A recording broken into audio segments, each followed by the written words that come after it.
Hey guys, we're doing our podcast today in bed because Logi's not feeling very well. But he still wants to do his podcast for you. Yeah. He's just going to find his story.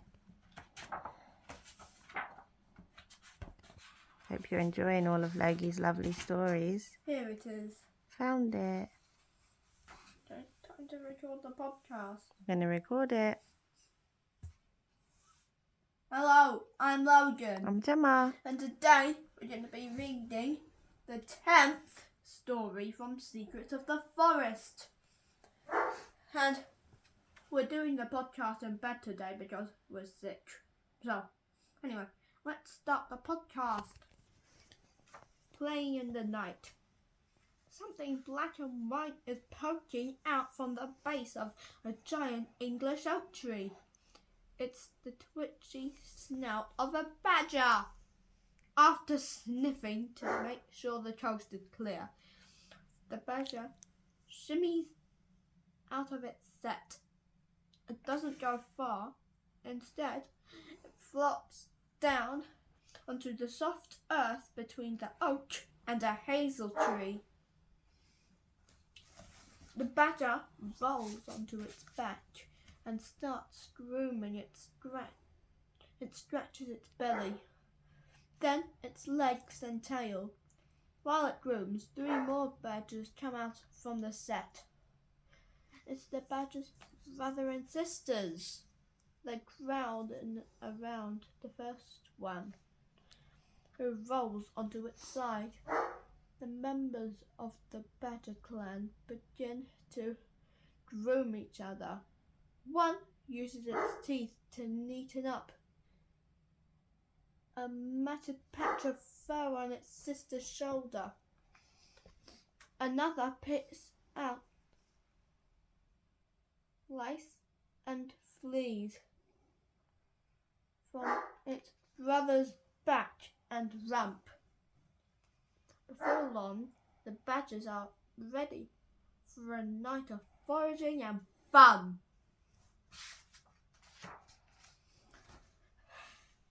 Under the watchful eye of their mum, the young badgers head in the direction of an elder tree that they visited the night before. It stands right on the edge between their woodland home and a field. Its branches are laden with small purple-black fruits. The cubs dive in. Yum! They scoff down the jewel-like berries until the snouts turn purple.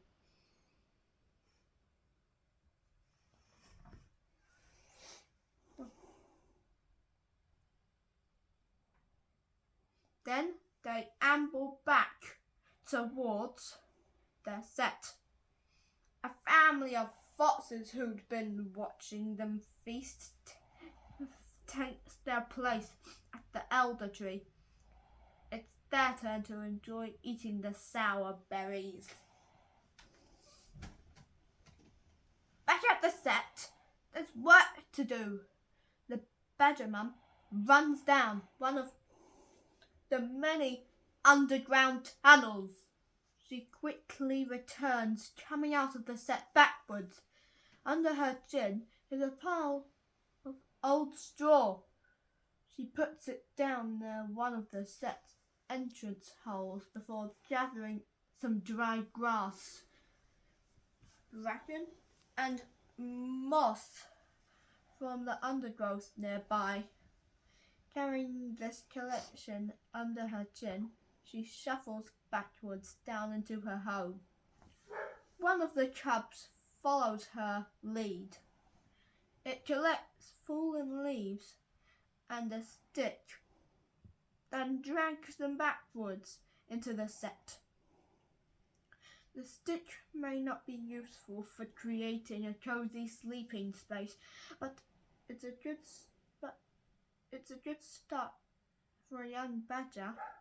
It takes multiple trips to refresh the bedding in the sleeping chambers.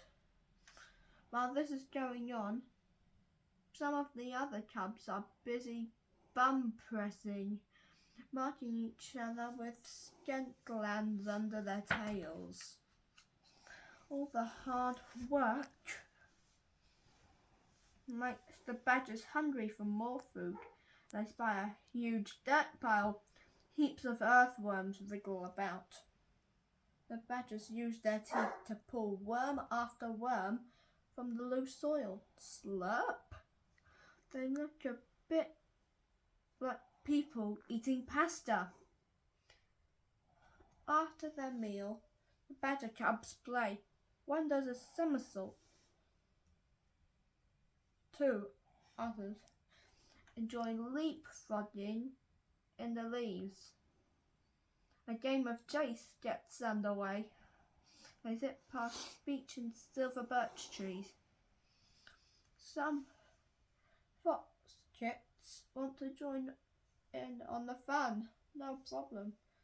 They zigzag in the moonlight, only stopping when they come across fallen crab apples or other tasty treasures. A brilliant orange light shines through the woodland. The sun is coming up. A great spotted woodpecker starts to hammer into a tree as it searches for insects. Then their adventure's over. It's time for the badger clan to head home. One at a time, they climb back into the hole at the base of the oak tree. Soon the other foxes climb into the set.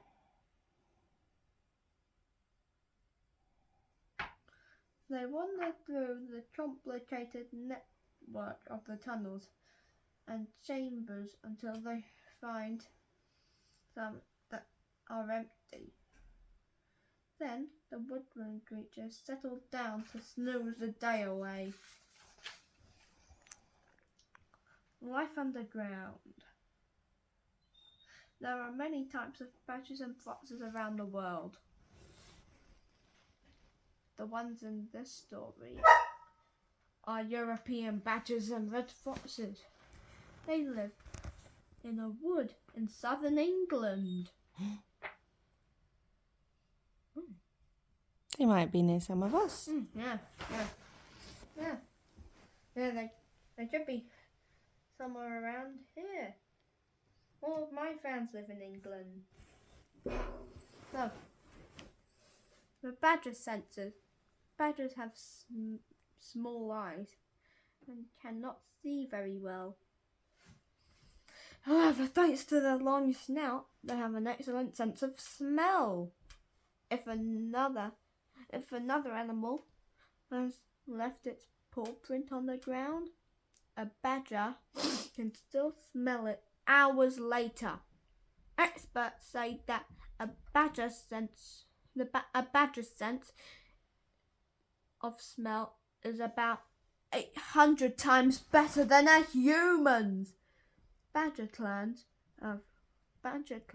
often have 4 to 8 members, but some have as many as 20 smelling messages. Scent is an important part of how badgers communicate. They mark the boundaries of their territories with latrines, badger toilets. When other clans smell their poop, they will steer clear to avoid conflict. Badgers also leave their scent in their territory using a scent gland under their tail. Badgers also bum press each other. They press their scent gland onto another member of their clan. This is so the group has a common scent. Home sweet set. Badgers spend about 70% of their lives underground. A badger clan usually has one main set. This set usually includes multiple tunnels and entrances. it is also when they have babies. A badger clan will have additional sets scattered throughout their territory too. These can be used to rest or hide in, or by other females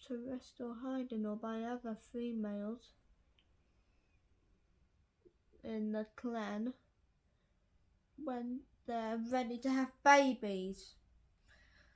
Foxes and badgers often live in the same areas. Both species are nocturnal, which means they are active at night. Badgers are the dominant animals. Because of this, foxes tend to give badgers their space to avoid any conflict. However, it is not uncommon for two species to share a set, though they would generally choose tunnels or chambers that are a fair distance from each other. Badger bedding. Badgers use lots of different materials as bedding in their sets. The materials are very depending on the season, from bluebells and garlic leaves in spring to dry straw later in the summer. The badgers will change all of the bedding a few times each year, typically before their cubs are born. They also take some bedding materials out into the open to air on a sunny, dry day. This helps to get rid of fleas. Then they bring the aired out materials back into the set.